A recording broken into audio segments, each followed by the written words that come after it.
La capitulación es una realidad.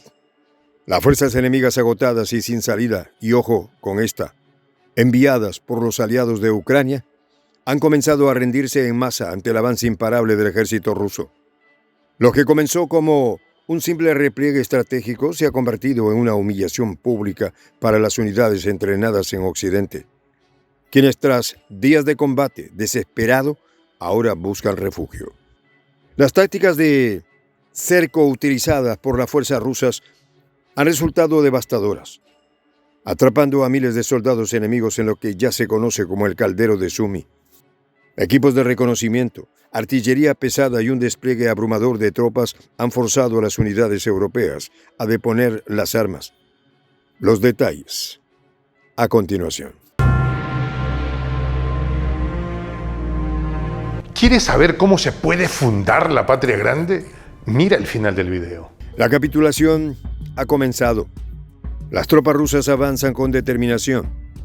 En las primeras horas de la ofensiva, el ejército ruso sorprendió a sus enemigos con una fuerza arrolladora, alcanzando la frontera de la región de Sumi, un lugar que rápidamente se transformaría en el escenario de una de las mayores derrotas para las fuerzas entrenadas por Occidente.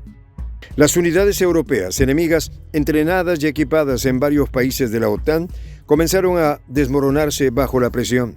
El Ministerio de Defensa ruso confirmó que esas fuerzas, otrora consideradas élite en sus respectivos países, se estaban rindiendo en masa. El cerco que los estrategas rusos habían construido con precisión milimétrica comenzó a cerrarse. El caldero, como le denominaban en los informes militares, era la última trampa. Las tropas enemigas, atrapadas entre los martillazos de las divisiones blindadas rusas, empezaban a desmoronarse. Los informes indicaban que más y más brigadas ucranianas, muchas de ellas reforzadas con unidades internacionales, buscaban una oportunidad desesperada para escapar.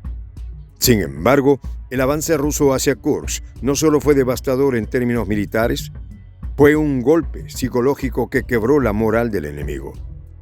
Con esto tengamos en cuenta que los datos provenían de múltiples frentes.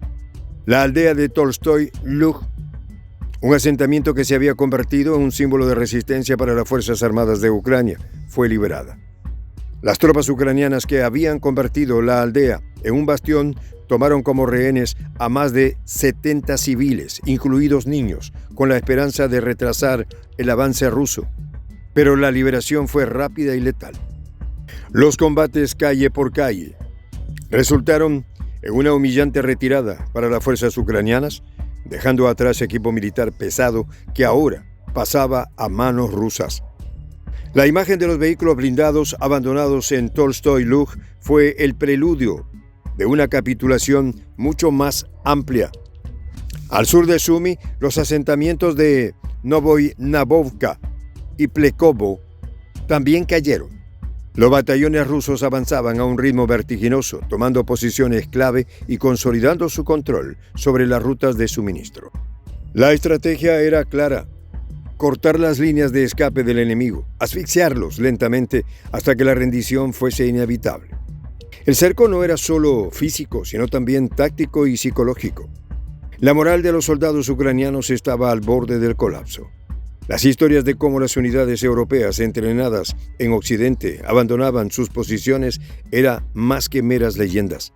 Se trataba de una realidad confirmada por los reportes del Ministerio de Defensa ruso.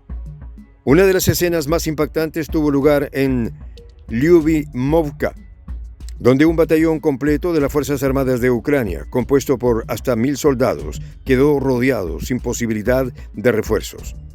En cuestión de horas, la desesperación se apoderó de las tropas ucranianas, quienes comprendieron que no había salida. Los intentos de contraataque fracasaron ante la superioridad táctica rusa. Las comunicaciones interceptadas revelaron la angustia de los comandantes ucranianos, conscientes de que sus fuerzas estaban atrapadas en un caldero sin salida. Al otro lado de la frontera, en el distrito de Glushovsky, las tropas rusas consolidaron sus posiciones en Novi Put, otro punto estratégico cerca de Sumi. Este fue solo el inicio de una cadena de eventos que culminaría en una capitulación masiva. Si bien el enemigo había intentado resistir valiéndose de brigadas entrenadas en Occidente, esas mismas fuerzas ahora se desmoronaban ante la contundencia del avance ruso. Se trataba de una victoria no solo en el campo de batalla, sino en la mente de los combatientes.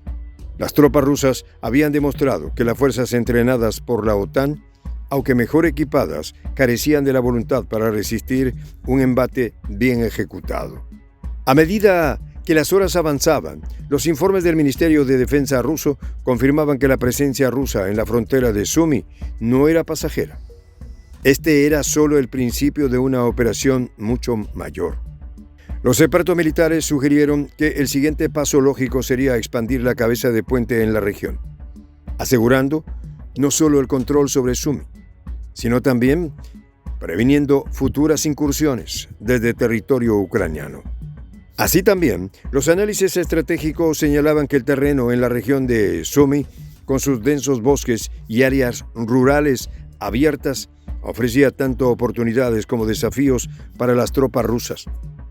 Por un lado, las extensas áreas boscosas proporcionaban cobertura natural para los movimientos de las tropas. Sin embargo, las Fuerzas Armadas ucranianas, en su desesperación, comenzaron a talar zonas forestales para dificultar el avance ruso. Este acto desesperado era una clara señal de que los ucranianos se encontraban al borde del colapso.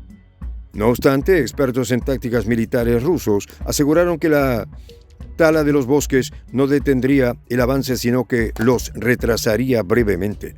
Las imágenes que llegaban de los frentes mostraban vehículos blindados avanzando a través de campos devastados por la guerra y a su vez, mientras columnas de humo ascendían desde las posiciones ucranianas en llamas. El uso de drones de reconocimiento por parte del ejército ruso, una de las armas tácticas más efectivas en esta fase del conflicto, permitió una precisión quirúrgica en los ataques contra las posiciones enemigas.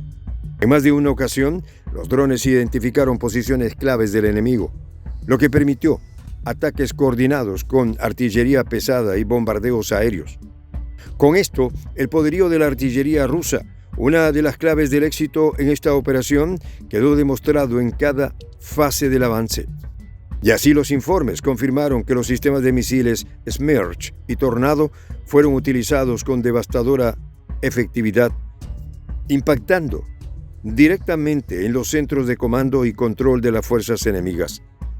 Además, las baterías de misiles Iskander, ubicadas estratégicamente, permitieron a las fuerzas rusas alcanzar objetivos de alto valor dentro de la retaguardia ucraniana.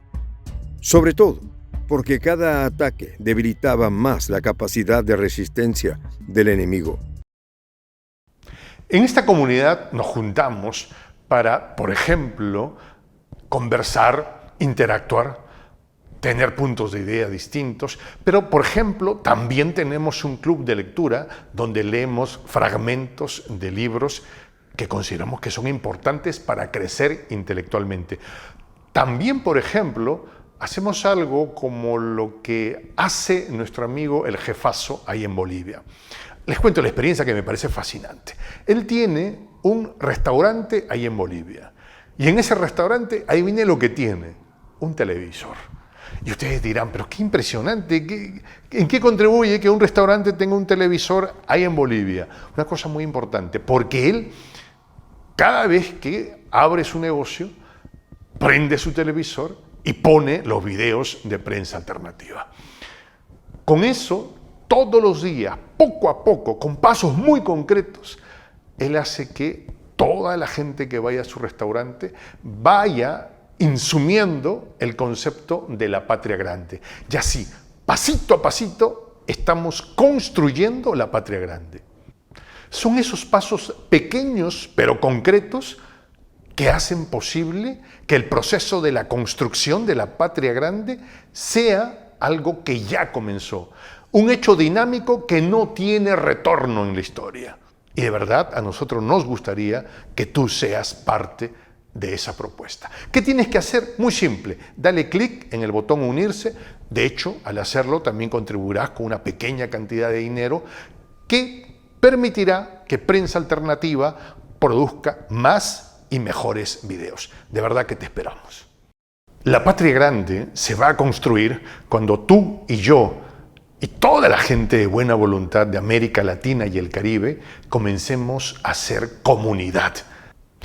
¿Cómo lo logramos? Interconectándonos todas las personas de buena voluntad que vivimos en América Latina y el Caribe. Y tienes una oportunidad de hacerlo, uniéndote a nuestra comunidad. Puedes hacerlo haciendo clic en el botón unirse que está en la parte de abajo.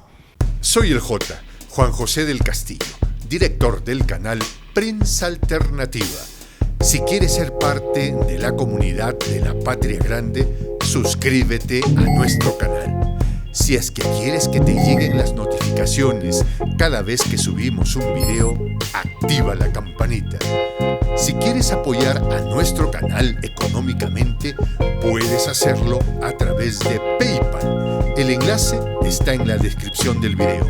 A nombre del equipo de Prensa Alternativa, me despido con esta expresión en el quechua milenario, Tupananchis Kama, cuya traducción es hasta volvernos a encontrar.